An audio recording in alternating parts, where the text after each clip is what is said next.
Dear students, आइए आज हम पढ़ते हैं क्लास 12th इंग्लिश की बुक फ्लेमिंगो की पहली पोएम माई मदर एट 66।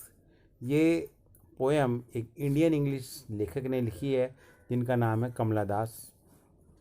कमला दास का नाम किसी के पहचान का मोहताज नहीं है। इनका जन्म मालाबार केरला में हुआ था और भारत की सबसे ज़्यादा जानी मानी कवियों में इनका नाम है, जो इंग्लिश में इन्होंने काफ़ी वर्सिटेलिटी के साथ कविताएं लिखी हैं। इनकी कलेक्शन थी शॉर्ट स्टोरीज की Padmavati, the harlot and other stories in 1992 के लिए काफ़ी अवार्ड मिला था। उसके अलावा उन्होंने 5 किताबें और भी लिखी पोइट्री की। वो काफ़ी सेंसिटिव राइटर हैं और इनकी जो कविता है माई मदर एट 66, ये एक इनका अपनी मदर के लिए कंसर्न दिखाता है कि कैसे मैरिज के बाद जब माँ बेटी के रिश्ते बदल जाते हैं उसके बाद वो सिर्फ एक दूसरे के लिए फीलिंग्स ही कर सकते हैं, ज़्यादा कुछ नहीं कर पाते और असहाय रह जाते हैं। ठीक है, तो आइए। तो कभी ये कहता है कि ageing is a natural process, हर किसी की उम्र बढ़ती रहती है। तो कभी आपने सोचा है कि have you ever thought what our elderly parents expect from us? तो हमारे जो बुजुर्ग पेरेंट्स हैं हमसे क्या वो उम्मीद करते हैं। तो कविता शुरू करते हैं। Driving from my parents home to Cochin last Friday morning I saw my mother beside me. तो कमला दास कहती हैं कि वो अपनी मदर के घर से कोचीन एयरपोर्ट की तरफ जा रही थी लास्ट फ्राइडे मॉर्निंग में और उनकी मदर उनके साथ में बैठी हुई थी। Dose mouth open mouthed, her face ashen like that of a corpse, and realized with pain that she was as old as she looked, but soon put that thought away and looked outside.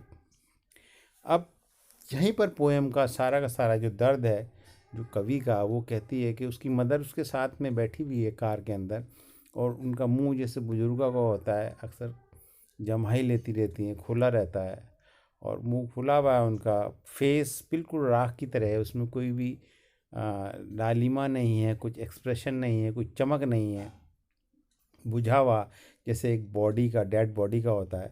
बड़े दुख के साथ लेखिका ने ये realise किया कि उसकी मदर जो है काफ़ी ओल्ड हो गई है और उस दुख को दूर करने के लिए उन्होंने लेखिका ने बाहर की तरफ देखना शुरू किया। Outside eight young trees sprinting the Mary children spilling out of their homes. और उन्होंने देखना शुरू किया बाहर की तरफ। जब हम गाड़ी के अंदर, कार के अंदर जाते हैं, तो जब हम आगे बढ़ते हैं तो सभी चीज़ें वापस भागती हुई नज़र आती हैं। तो ट्रीज़ पीछे भागते हुए नज़र आ रहे थे, बच्चे घर से बाहर ऐसे निकल रहे थे खेलने के लिए, जैसे कि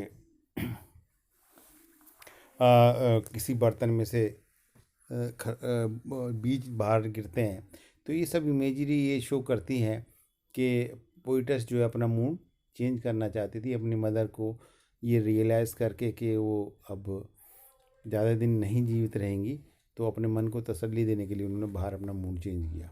but after the airport security check standing a few hours, फिर वो एयरपोर्ट पे गई। एयरपोर्ट पे सिक्योरिटी चेक हुआ और वहाँ पर सिक्योरिटी चेक के बाद अंदर जाकर कुछ दूरी पे खड़े होकर उन्होंने क्या देखा।